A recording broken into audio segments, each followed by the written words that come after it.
to try and debunk the entire Aryan invasion theory, especially with the findings of the Rakhigarhi site. And I think that is something which is very, very significant.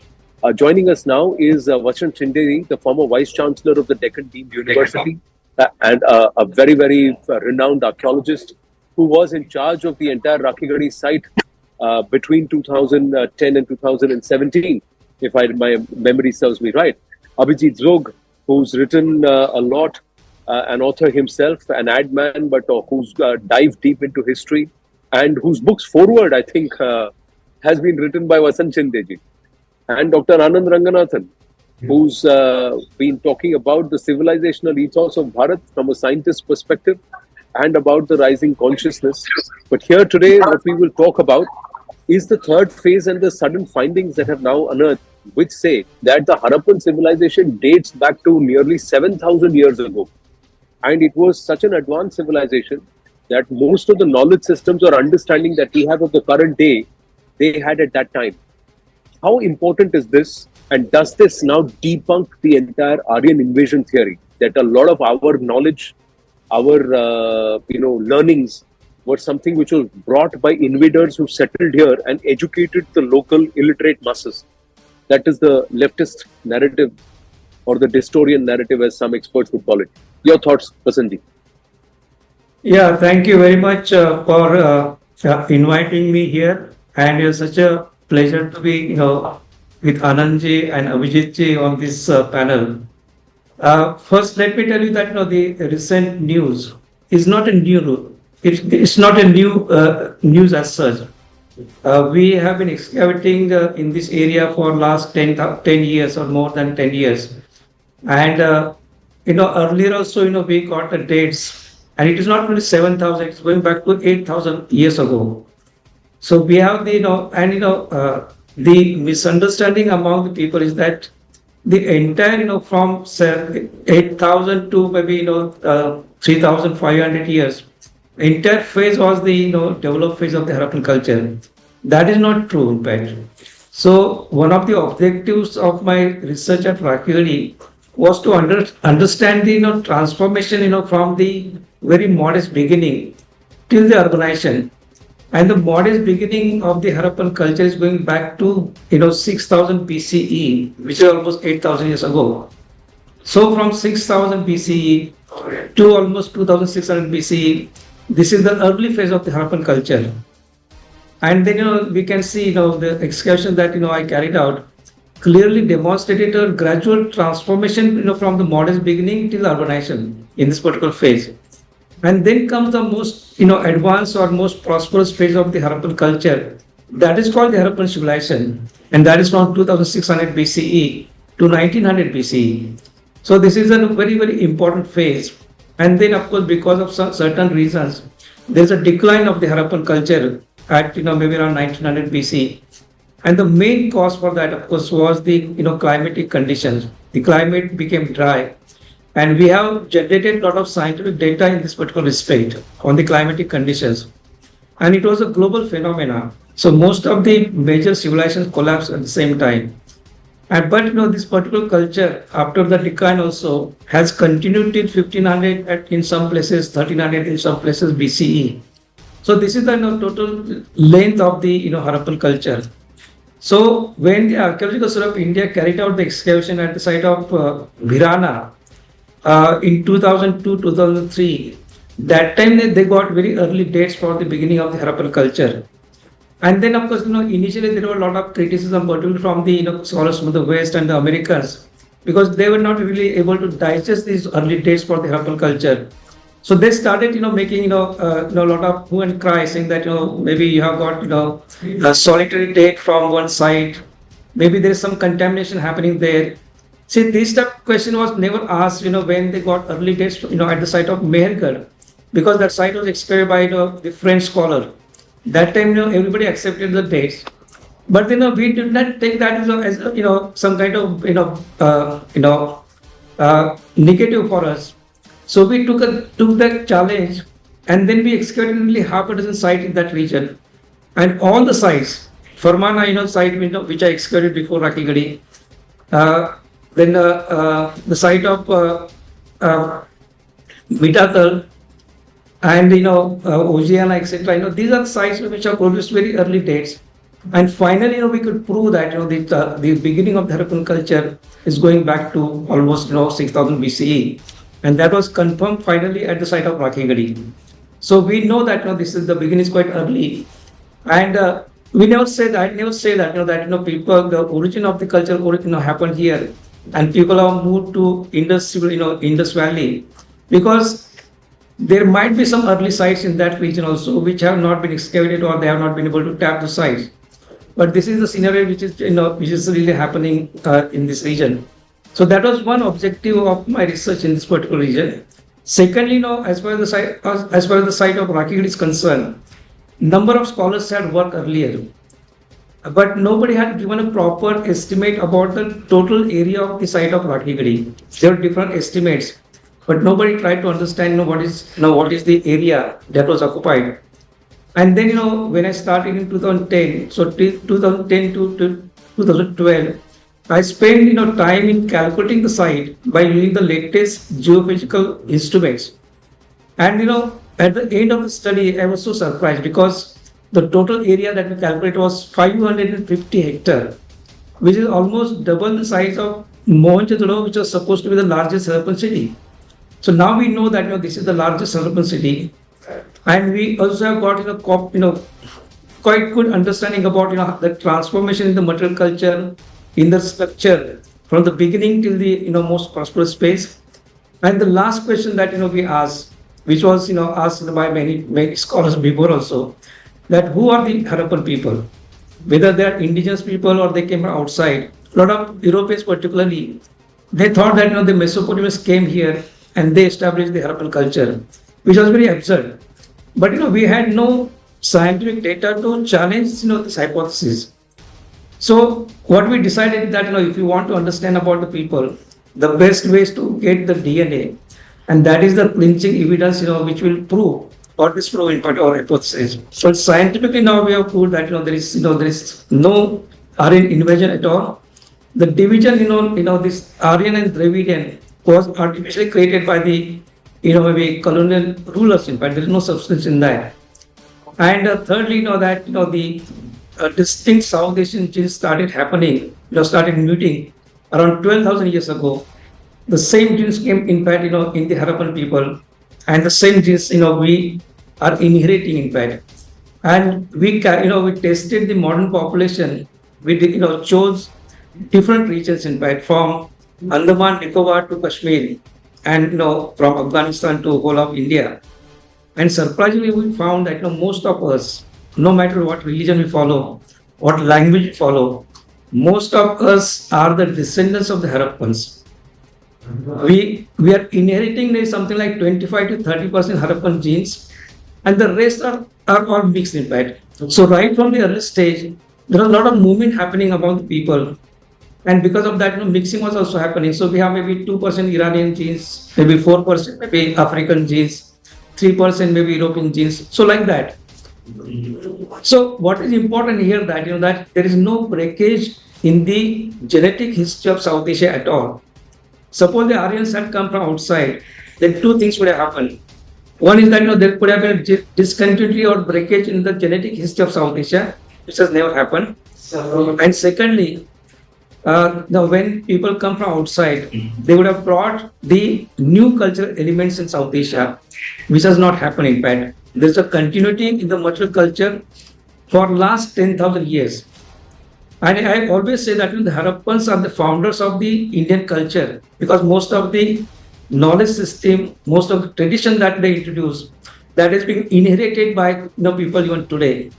And there is a large section of the population in South Asia who are dependent on the traditional knowledge system which was developed by the Harappans. So this is a very, very important research that we have made. And now we are focusing on the knowledge system that the Harappans developed. We are studying that, we are reconstructing that, and the knowledge that we are generating, that can be supplied to the people who are following the traditional knowledge system for producing their maybe crafts and other things better, so that they have value. So this is the research that we are doing. No, this is phenomenal, Vasanji, what you're saying, because Dr. Ranganathan, as a scientist, let me bring you in. And does this then settle the entire civilization debate?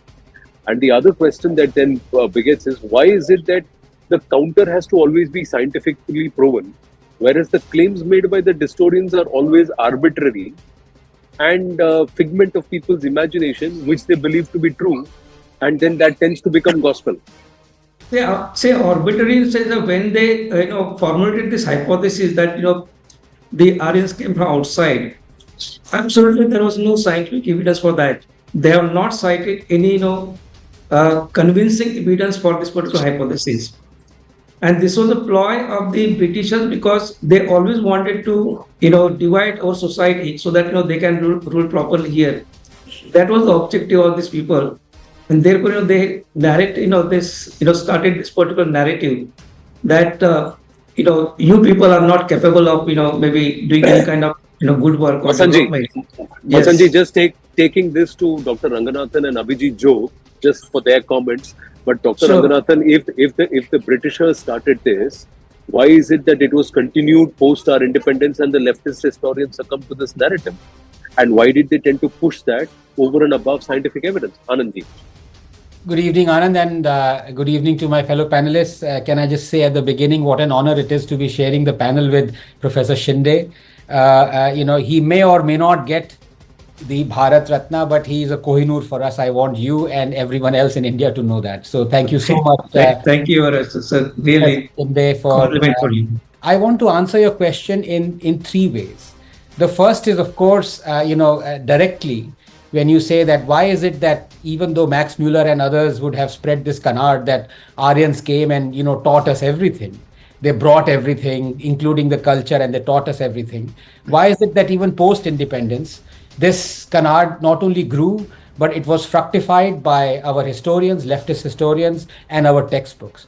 The answer to that is that the left has traditionally believed that India as a nation did not exist before. There was no unity amongst Indians, that we were not one group, that all our culture was brought from outside, that we did not invent or discover anything of any use either to us, to the world. So it made sense that us, as a film says, poor people, destitute people, don't know anything, are just down and out in everything. And out comes this, finger from the above, proverbially or metaphorically, and teaches us everything. So that suited very well, and that has continued because since independence, we've been taught this whole exercise in self-loathing and, kind of celebrating what was never ours. So it fits very well into this leftist dogma that Indians are absolutely useless and they didn't create anything. You see, the Aryan invasion theory, one must understand, or AIT, that was very speciously nuanced and changed to Aryan migration theory. I don't know what they do now, Aryan interaction theory, and then Aryans came and had tea and biscuits with us. But it doesn't just mean that the Aryans, so-called the steppe people, migrated or mixed. It is their contention that they brought along horses, chariots, sophisticated arms, Vedas, Vedic life, and thought. If therefore one could show that all these existed before the steppe people mixed with the indigenous, that the Rakhigarhi people, who now it turns out didn't have any steppe genetic trace as shown by Professor Shinde 4 years ago, were Vedic people, and their life, way of life, habitat, riverbank, basin, culture, burial sites, rituals find reference in the Rig Veda, one would not be wrong in concluding that the AIT stands discredited. And that is exactly what has happened. Now, 5 years ago, Professor Shinde and others showed that the Harappan people, Rakhigarhi people, did not have any steppe component. Now, that wasn't conclusively to prove that the Aryan invasion did not happen 3,500 years ago. But now their discovery that the way of life, the horses, the arms, the Vedic life, everything had a continuity even for 8,000 continuous years, definitely discredits the Aryan invasion theory. And now, for once and for all, it stands completely discredited, because not only was there not a steppe component in the Harappan people, it is that their civilization existed much before the purported Aryans came tumbling down the steppe mountains into horses and taught us everything. And the discovery of the chariot, the discovery of the indigenous horse, The discovery of a rice grains, the monumental discovery in 2019 that the Saraswati River was not actually monsoon fed, but glacial fed. 9,000 to 4,500 years ago. That is what finds mentioned in the Rigveda. So all these components together with the landmark discovery recently of Professor Shinde and colleagues completely puts paid, actually buries the Aryan invasion theory once and for all.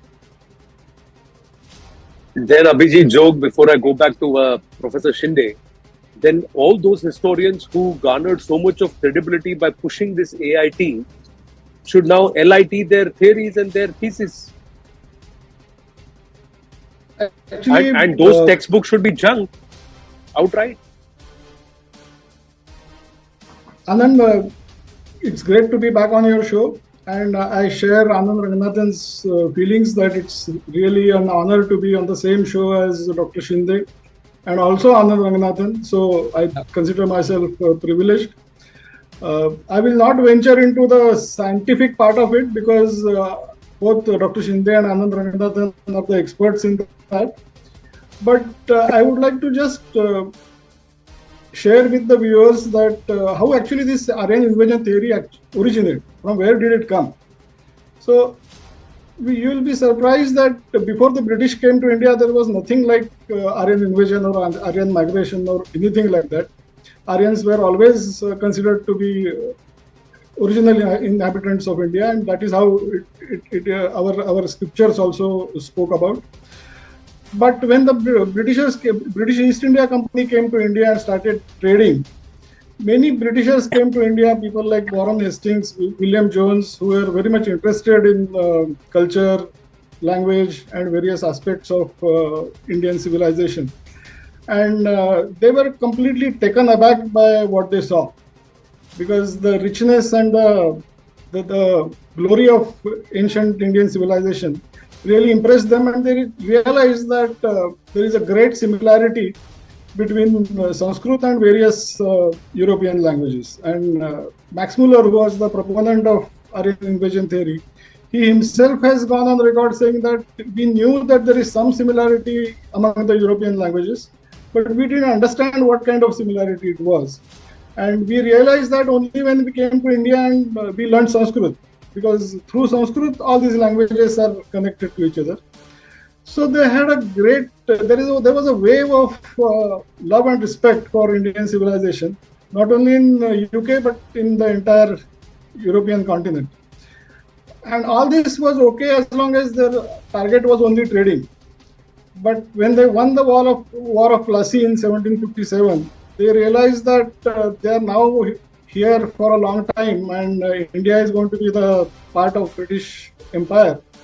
And then all this love and respect that was created for Indian civilization became very inconvenient for them, that the people who are going to be their slaves, their language and their civilization has created the European languages and the European civilization. Like Voltaire, the great French philosopher, has gone on record saying that the European civilization was born on the banks of the Ganges. So they had kind of accepted that European languages and European civilization came from India. And this acceptance now became very inconvenient for them, because they couldn't possibly accept that their slaves have given them their languages and their civilizations.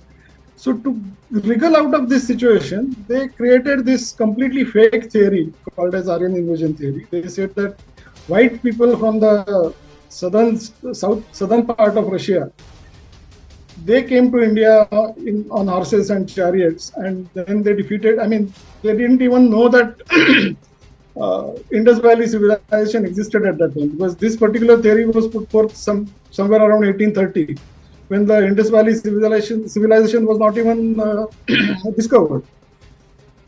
It was discovered in 1921-22. So even before they knew anything about Indus Valley civilization, they came up with this imaginary theory.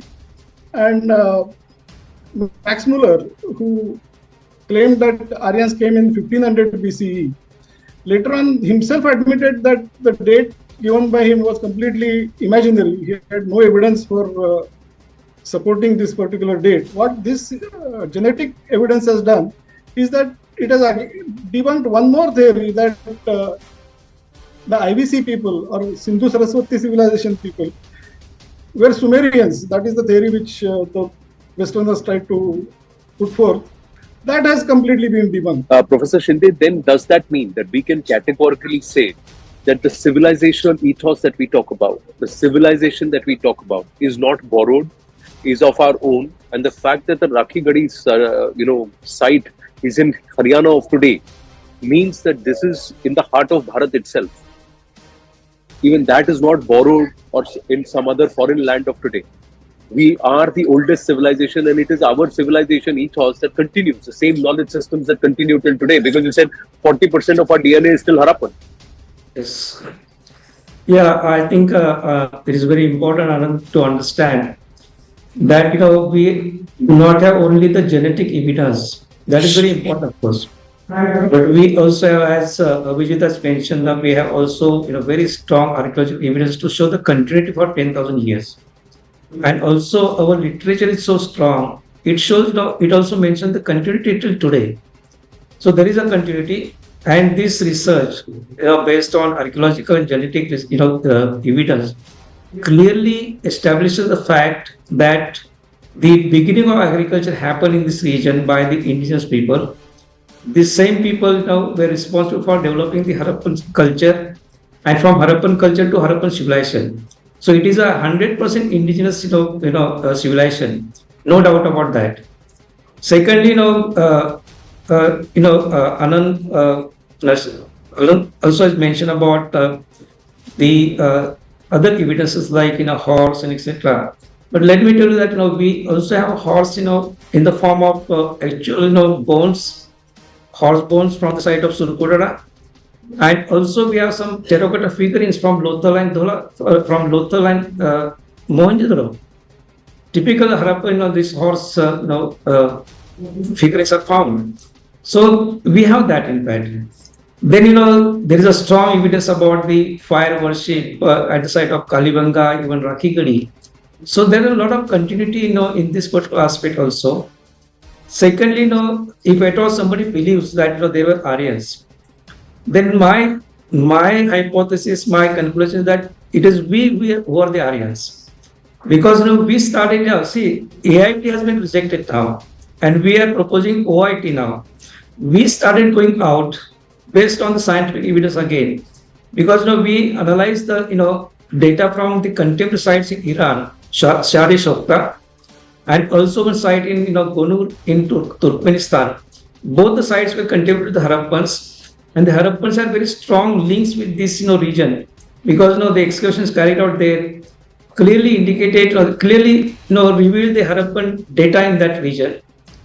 And then what we did in fact, we also compared the the genetic history of the Harappans with the Shari-Shokta and the Gonur population.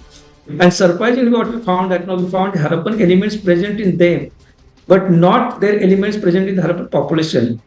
That means the Harappan people started going out there first. They got mixed up, and then people started reciprocating. They started coming after that. So we started venturing out first, in fact. So this is very, very important. And then why again I will raise this issue about the British. Why they have created this particular confusion in the history of South Asia, because they gave the impression of the whole world that we have come to India to because Indians are barbaric, illiterate, and we want to civilize them. This was the narrative they had spread all over the world. But when they discovered the Harappan civilization in 1920s, Abhijit mentioned about that.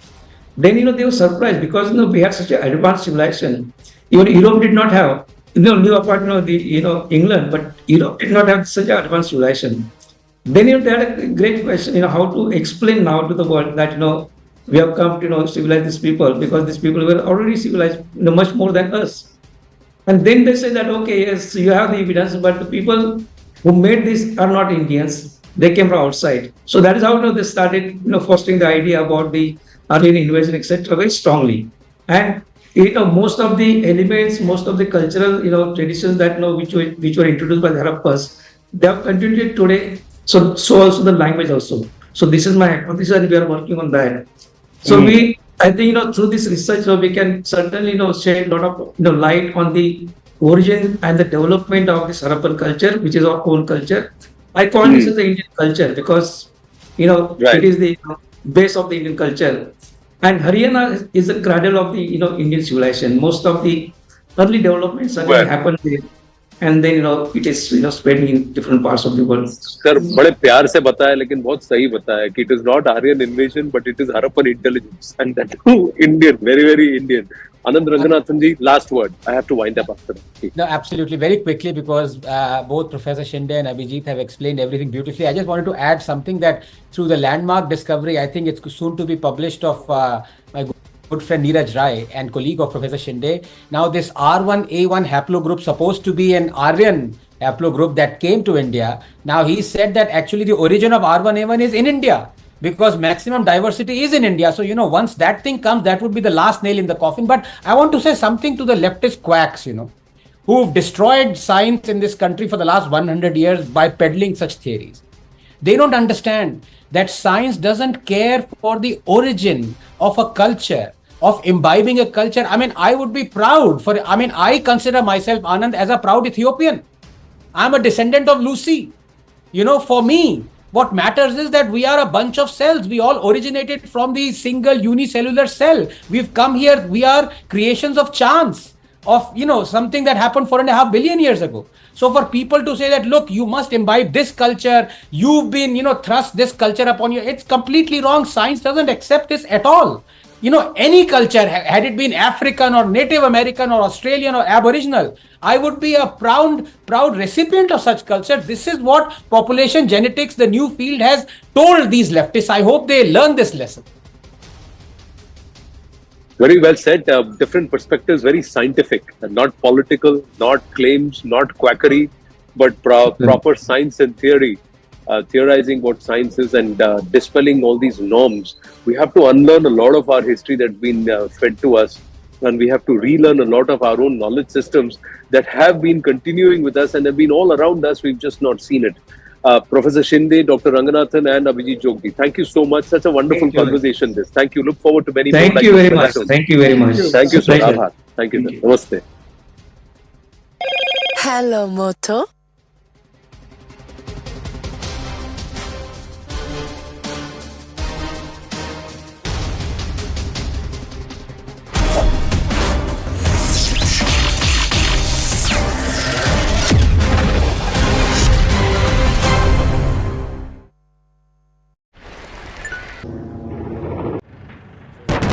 Israeli artillery and airstrikes pounded targets in the Gaza Strip on Tuesday.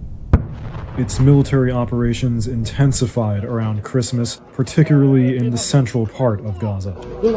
This video, released by the Palestine Red Crescent Society, is said to show paramedics handling a body in a refugee camp hit by an airstrike on Christmas. Gaza's health ministry says the attack killed at least 70 people, including many women and children.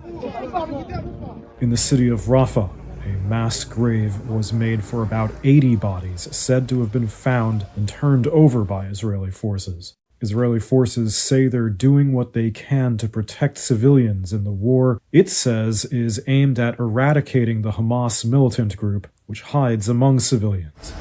Claim Hamas denies. In a hospital in another Gaza city, Khan Yunis, Reuters journalists found Hamdi shot, mourning the body of his oldest son. He's saying his son was supposed to enroll at a university in Turkey before the war started, and he was killed. This is his homeland, he says, and redemption for Palestine and the resistance, meaning Hamas. The United States government is openly pressing its ally Israel to scale down the war to more targeted operations or raids on Hamas leaders. But Israel's top general on Tuesday said the war would go on for many months. He says, there are no magic solutions, there are no shortcuts in dismantling a terrorist organization, only determined and persistent fighting. And we are very, very determined.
Namaste, Jai Hind, and welcome to a very, very special conversation, ladies and gentlemen.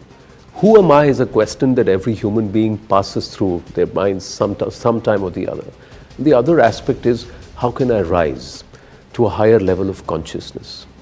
Now we're sitting perhaps in the presence of somebody who's made it his life's karma and dharma to take humanity to a higher level of consciousness. Dr. Tony Nader, namaste, and thank you so much. Such a pleasure.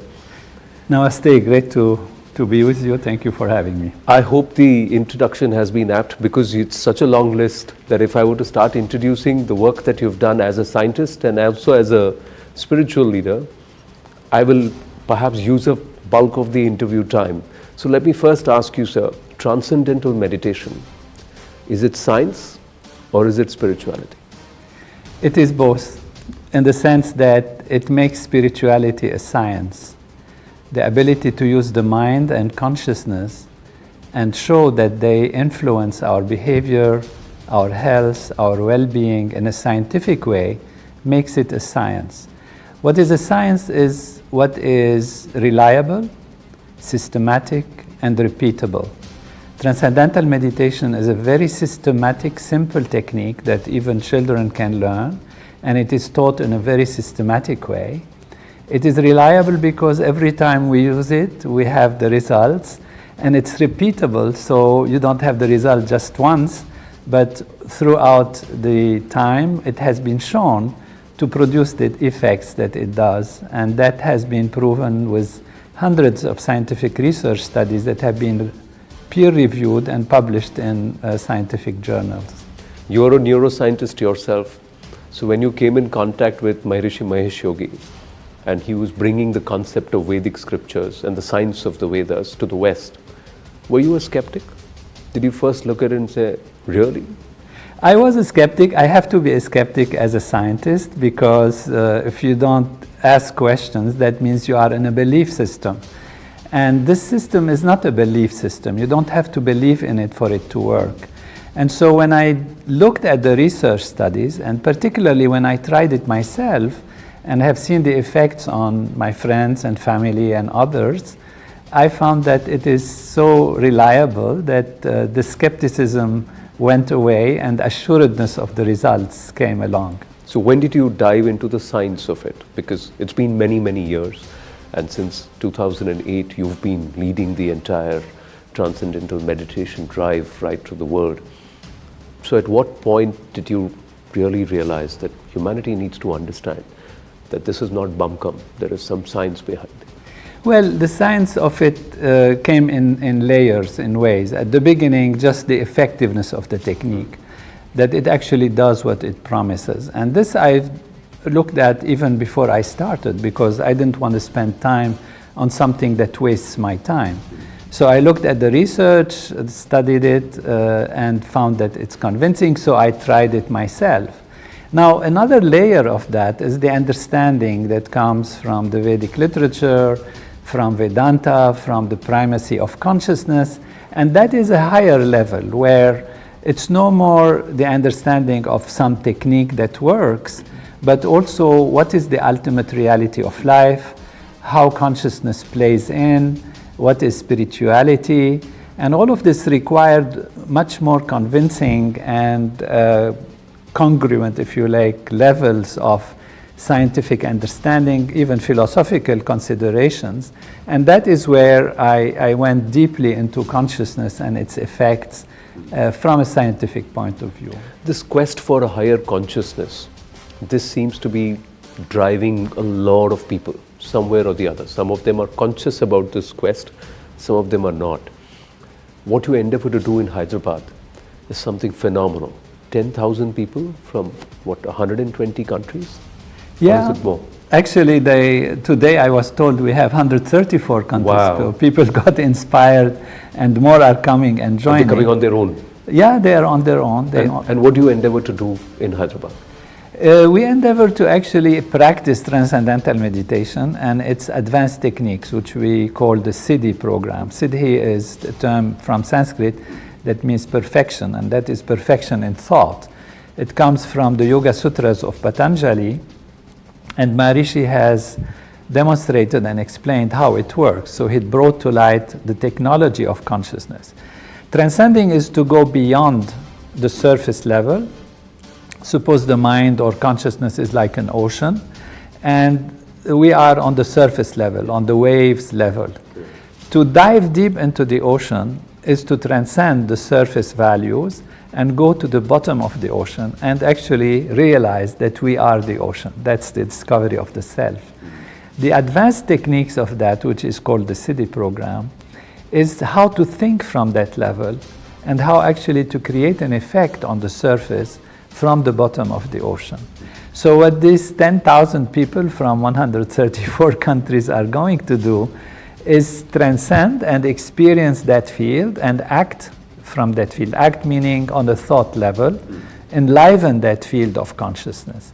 And what we have seen is when a small number of people, a small percentage of a population practices this technique together, it enlivens what we call the collective consciousness. I believe you've done some magic in Australia.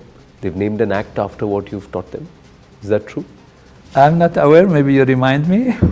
I'm told that in Australia, because of practicing transcendental meditation, they have now dedicated the entire act itself towards this because it reduced violence, it reduced a certain level of crime.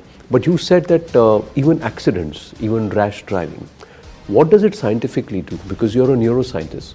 So if you can explain to our viewers, what does it do? I'm told even with American soldiers, PTSD is something which they're being taught to counter and deal with practicing transcendental meditation. So what does it scientifically do?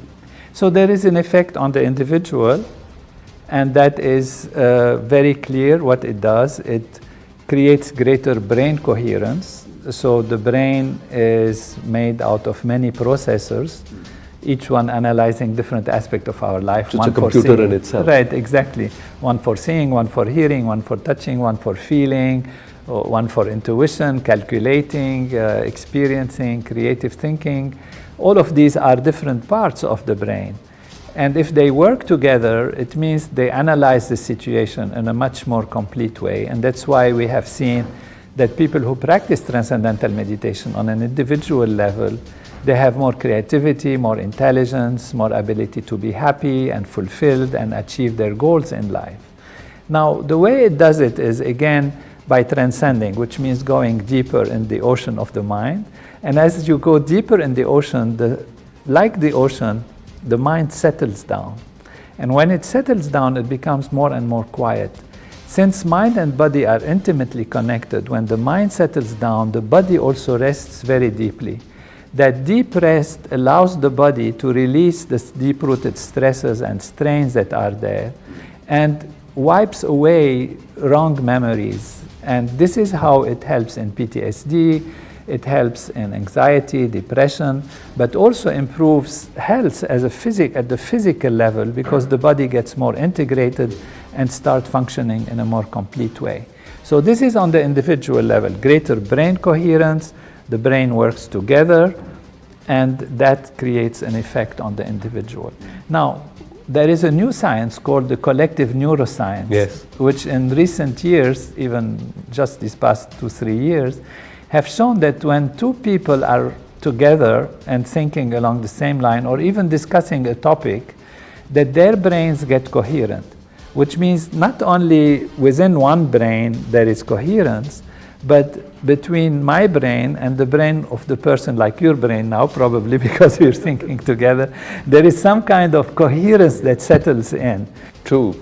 You've actually taken the concept of airdropping data from one phone to the other to saying sharing data from one human being to the other in terms of neural waves. But there are also those people who know the need for consciousness for world peace, because collectively this is going to bring down world peace, and I think that's one of your targets. But those very people are also conscious about the business of war and conflict. So these are at opposite ends of each other. How do you resolve that? Well, those who are looking for example, political gain or for economic gain through war, they think that this is the only way to get their goals. So we don't tell them that they will lose their gains. Actually, we are giving them a better way to achieve their goals. Because ultimately in war, everyone loses. Of course, there are some who sell arms and all that. The arms lobby wins. Yeah, exactly. And the military-industrial complexes, they are the ones who profit. Right. They think they are making money, but this profit is time restricted. Ultimately, if there is fear in society, there is stress in society, they might make a little more money or a lot more money, but they're living in an environment that is stressful, that is tense, that is fearful, and that can influence their personal life one way or the other. So what we're saying is, by creating a coherent group, even the economic goals and the political goals will be achieved in a better way, in a more holistic way, that are more sustainable throughout time and for a larger number of people. But there is a significant group, the influential group, that has the quest for control. So quest for control again is in conflict with quest for consciousness, because consciousness means I live, you live, so I live. That's how it is. But when it's the quest for control, you have to live the way I tell you to live. So Yeah. that's where it is. See, the quest for control is not an aim and an end in itself. The end of it is to secure your own protection, to secure your own values, to be happy, to feel confident, to make a life that is worth living. And you think that you can do it by controlling others. This is one mechanism.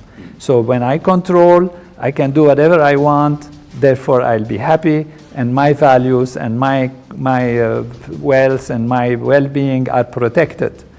Now, this is only a fictitious level of reality, because you can control for some time some people, you cannot control for all time all the people, and therefore you're going to have to want more control. And when you look through history, you find that there were like great people who think they are great because they want to unify the world on the basis of, eliminating differences and becoming, control the whole world. Alexander and all of these, invaders, and even Napoleon and whatever, everyone, and they might do it with great desire. I mean, in their mind, they're doing the right thing because they are imposing unity and all of that. It never works.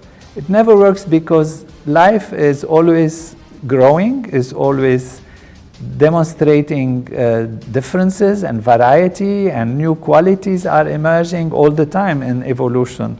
And therefore you have to allow evolution to take its course, and you cannot control from a certain perspective.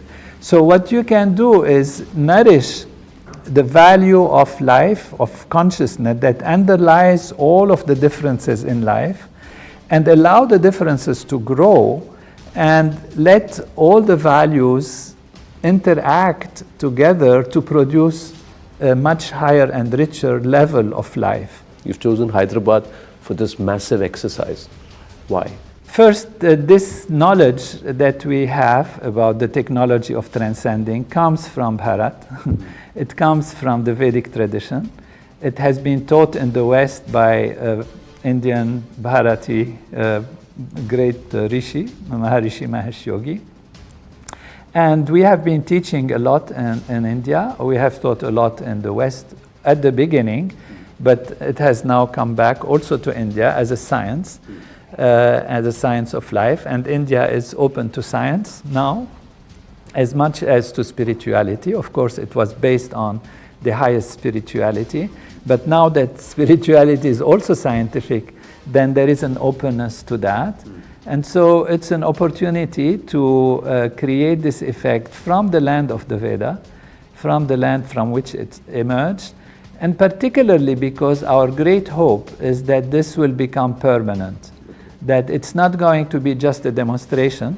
You turn the light on, everybody sees and feels good, but you turn the light off and you have to expect things going back to where they were. And that's what we are most concerned about, is that we can create an effect, but what we want is this effect to be permanent. And today India has the highest likelihood of actually maintaining this effect. I have been and had the honor and pleasure to be in touch with many great spiritual leaders in India, and they are joining us, many of them. They sent some of their representatives and disciples, and they want to practice this technique of transcending and see the effect, and they are promising and they are looking forward to maintain it permanently. So there is a great hope, not only for 2 weeks, but hopefully for all time. All time.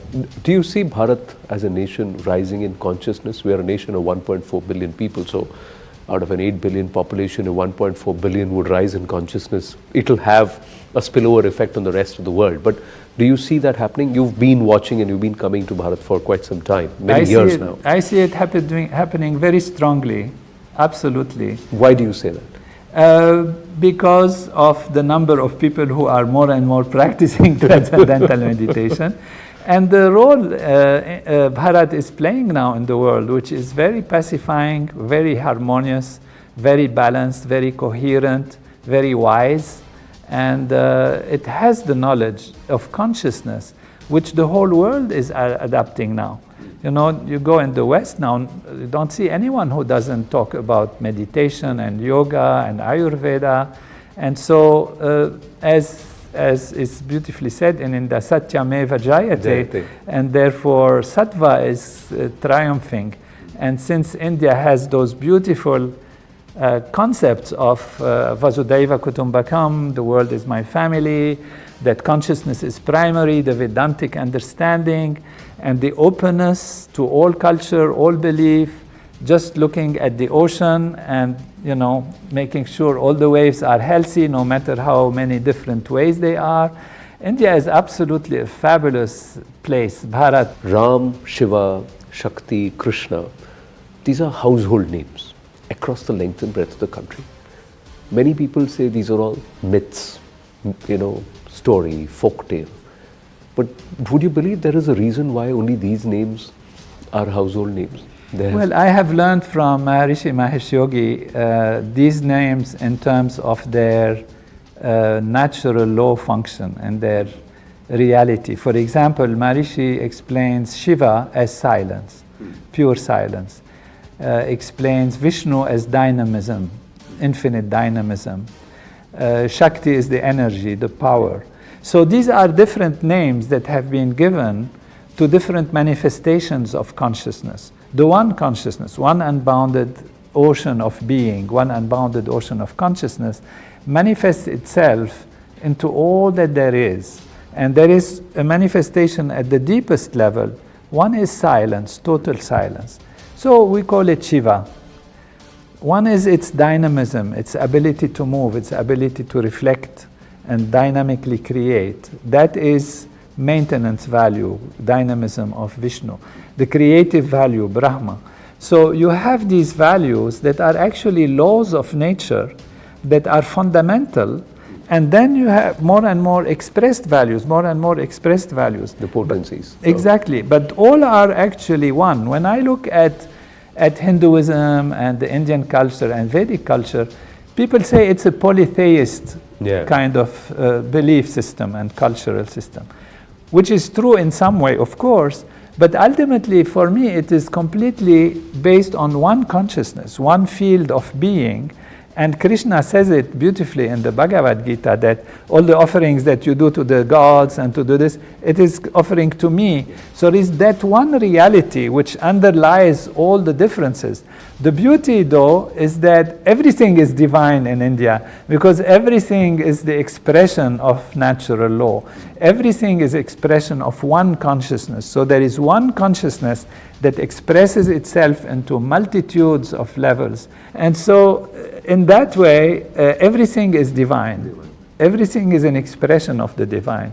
And this value, aham brahmasmi, sarvam kalvidam brahm, is a reality on a for me, now on a scientific level. On a scientific level, you said patram pushpam phalam toyam yome bhakta prayachati. That's what in the Bhagavad Gita, where he also says mai sarvamidam proktam sutre manigana iva. I am the thread which you don't see, which is strung together.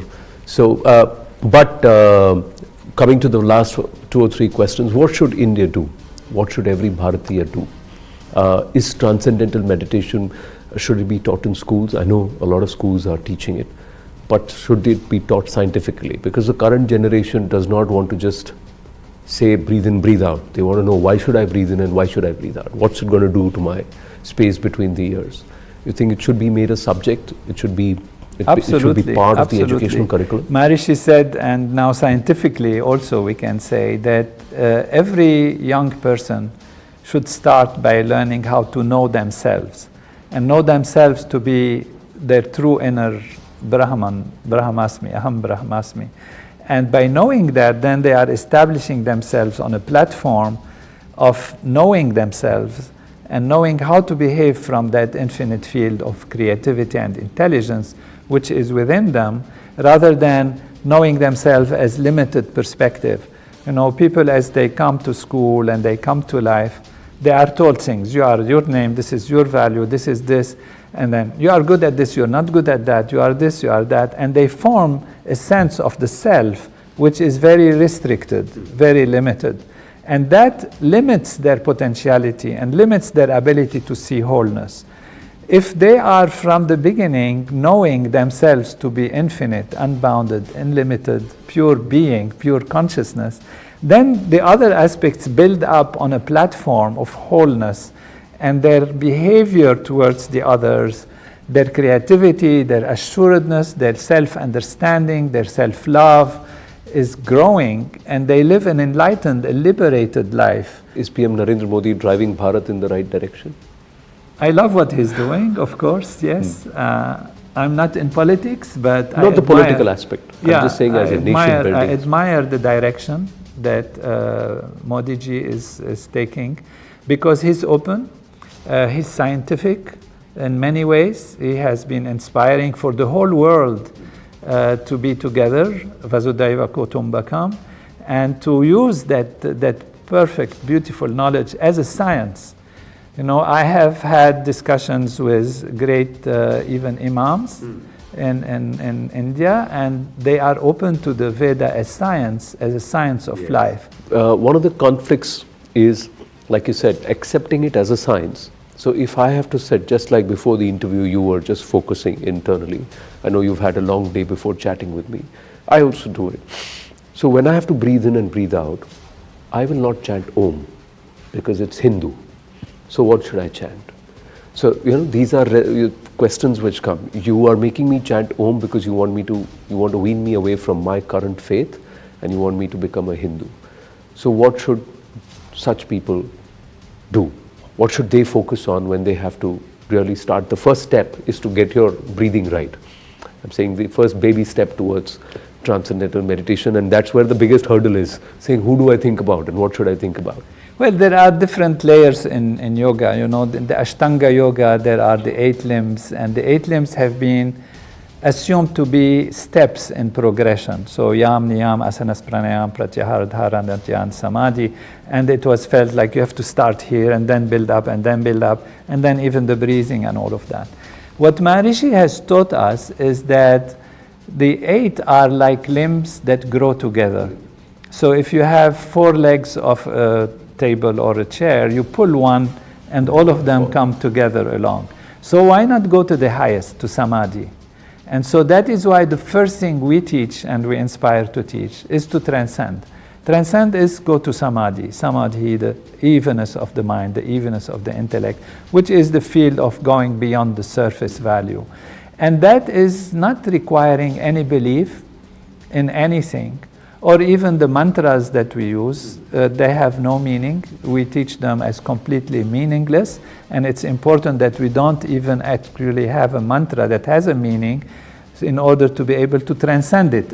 Yeah, so the mantra is only a vehicle that allows the mind to transcend, guided by its own nature to go towards more, and the mantra is there to help you stay awake in a non-directed way. If the mantra had a specific meaning, it will already focus you on some level of specific value. So that specific value, be it religious or supreme value, or be it mundane value, because when we taught transcendental meditation, some scientists thought, oh, it's great, let's use any word. So they started to use the word one, or some other thing. But it didn't lead to the results at all, because these mantras come from the ancient tradition, and it's really experimental. You don't have to believe in it. You don't have to believe in the mantra having any meaning or any significant religious value. It's just transcending into yourself, and the mantra is just a vehicle that guides you there. See, so there's a lot of research that's gone behind it, and that's why the rishis who did a lot of research and the munis who did a lot of thinking, and then they evolved this practice, which is actually irreligious. Thank you so much, Dr. Nader. I could continue having this conversation, but time is of essence. Always a pleasure to speak with people like you. Thank you so much. Thank you. Namaste. The pleasure was mine. You're amazing and sharp. It's great to be with you. Thank you.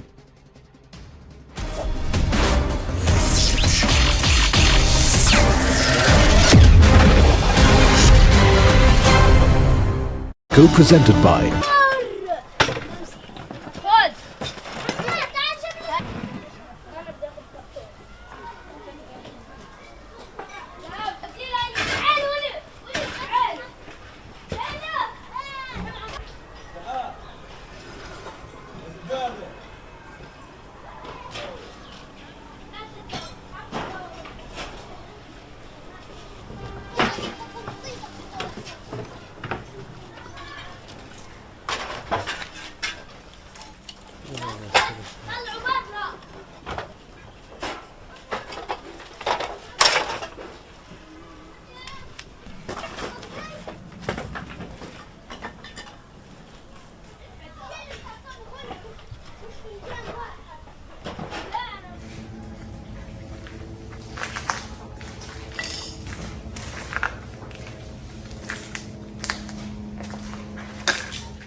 Good evening, hello and welcome. You're watching Brass Tacks. I'm Anusha Soni. The Ram Temple inauguration or the Pran Pratishtha ceremony has proven to be a classic catch-22 situation for the opposition parties. Congress party leader Sam Pitroda has termed the attention given to the Ram Temple as worrisome.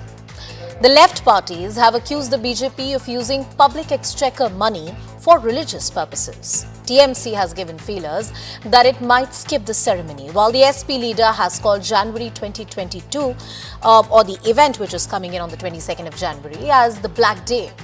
Neither the Congress nor the Samajwadi Party, interestingly, has taken an official position on Ram Temple inauguration. They have in fact distanced themselves from the statement of their own leaders. Now, to call this political flip-flop as politicization of Ram Temple is a clear distortion of the issue. Right from 1989, when the promise of the construction of Ram Temple found its place in the BJP manifesto, it has been a political issue. The BJP shall deliver on its poll promise on the 22nd of January 2024. Some opposition parties that have been opposed to the idea of the construction of Ram Temple in Ayodhya in the past today find no plausible political ground to take a palatable position. While if you have historically opposed the construction of the temple, how can you be a part of the Pran Pratishtha ceremony? And if you've given it a miss, if you plan to give it a miss, it makes for bad political optics in the election season. The inconsistent position or politicking on Ram Mandir, what would be its political cost for the opposition in the run-up to 2024? Our focus on brass tacks tonight.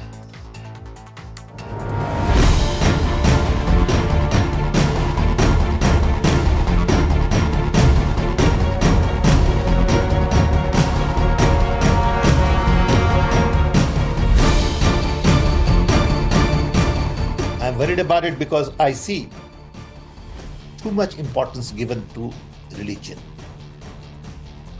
I see that democracy is being undermined. National agenda should focus on education, employment, growth, economy. उसकी तो बात होती नहीं है. बात होती है Hindu temple की, बात होती है राम भगवान की. बाबरी मस्जिद को शहीद कर दिया गया और उस